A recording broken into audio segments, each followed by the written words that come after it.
قبل وفاته قال رسول الله صلى الله عليه وسلم: أيها الناس، كأنكم تخافون علي. قالوا: نعم يا رسول الله. قال: أيها الناس، والله ما الفقر أخشى عليكم، ولكني أخشى عليكم الدنيا أن تتنافسوها كما تنافسها الذين من قبلكم فتهلككم كما أهلكتهم. أيها الناس، اتقوا الله في النساء، أوصيكم بالنساء خيرا.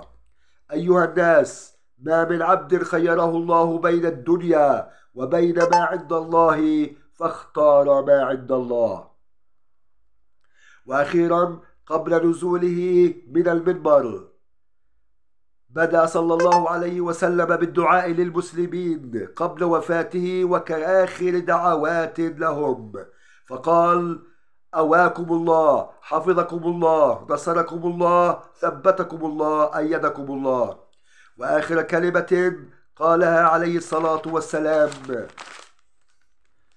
آخر كلمة موجهة للأمة على منبره قبل نزوله: أيها الناس، أقرئوا مني السلام كل من تبعني. أقرئوا مني السلام كل من تبعني من أمتي إلى يوم القيامة.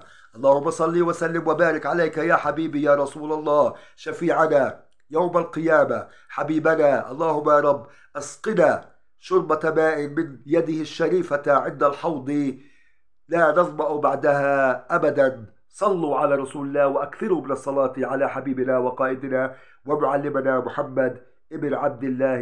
اللهم صل وسلم وبارك عليك يا رسول الله. كان معكم عماد زيد في هذا الفيديو القصير.